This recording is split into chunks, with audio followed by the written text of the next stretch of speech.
Well, Jack, given your views on your opinions on international investing, can you give us a little background, history of how Total International came about? Well, I started the International Fund because I thought there was a definite place for international in the mutual fund industry among investors who want international exposure. And did I think it through in the same way I do today? I mean, I didn't think whether it would help them or hurt them. I thought it was a viable option. And, it really is funny that we started off before we got to the International Index Fund. We started to internationalize the old IVEST fund, that fund that failed so badly. And we divided it into an international portfolio, 50%, and the U.S. portfolio, 50%.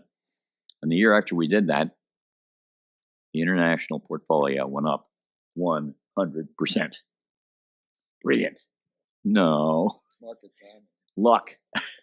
And that's 100% a year. It's amazing. And you can check it in your little prospectus or something. You check me, Mike. I'm pretty sure I'm right. But it was a very large number. But it's a legitimate option for those who want it. I just don't think everybody should have it built into their investment objectives. And I think you should understand what you're doing and what you're getting. And the one thing I say about international is, and this is all such common sense. I mean, I feel like I'm revealing the secrets of the world behind the curtain. But before you do anything on international, look at the international index.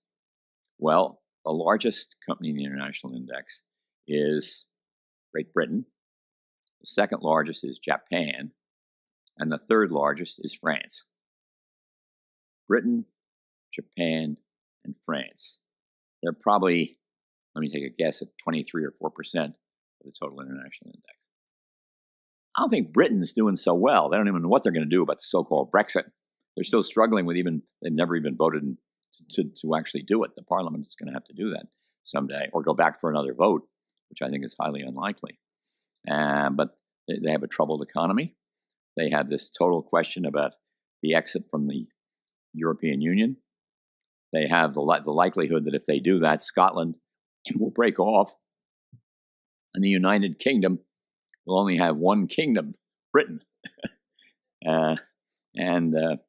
So it doesn't seem like the best of the place you'd want a big hunk of your money. Now, I could be wrong, and that valuations may be good, but kind of when you look at it in this way, Japan, my God, they've got the worst demographics in the world. The lowest ratio of probably about 1-to-1 of workers to retirees, raising the question of what happens to the last in the U.S., what happens to the last Social Security recipient when the last employer dies. This would be a problem. And then they get a tsunami periodically, and a very, very structured economy, and very, very structured culture. I'm just not so sure that's going to be a good place to invest. Struggling economically a lot, one prime minister after another, and they don't seem to be able to find the answer. And then there's France. They don't work in France.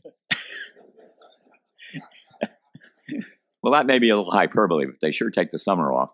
And it doesn't seem like...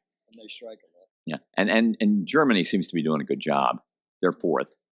But I only wanted to make my point by using the three bad ones. But you are owning countries. And to accept the index without knowing what's big, S&P 500, for example, we all know how totally dominated it's been in recent years by the Googles and the Alphabets and the whatevers, and Microsoft a little bit now, things like that, as compared to the conventional leaders. Exxon, I'm not having a very good time either, for a whole lot of reasons. So we don't really know how to deal with all that, except that these are very highly valued stocks compared to, maybe not compared to their prospects, but compared to the leaders years ago. So, but it's still, just to come back to our friend Arnott, and I mentioned this before, but I'm going to mention it again. Okay, they've had 19 years to do it, and they can't do it. He and Jeremy Siegel together. A little higher reward and a little lower reward, respectively. A little higher risk and a little lower risk, respectively. And a Sharp ratio, risk-adjusted return. It's a little lower than the S&P 500. They haven't proven anything, and they've had 19 years of business between the two of them to prove it. And that's not good enough for me. But they prove it in advance. This is a great business. You can prove anything in advance. But will it happen? Read the articles in the Financial Analyst Journal by the professors, and they've got these formulas head over heels, and they're incomprehensible to me. But they come and they go. It's just not a profitable thing to do.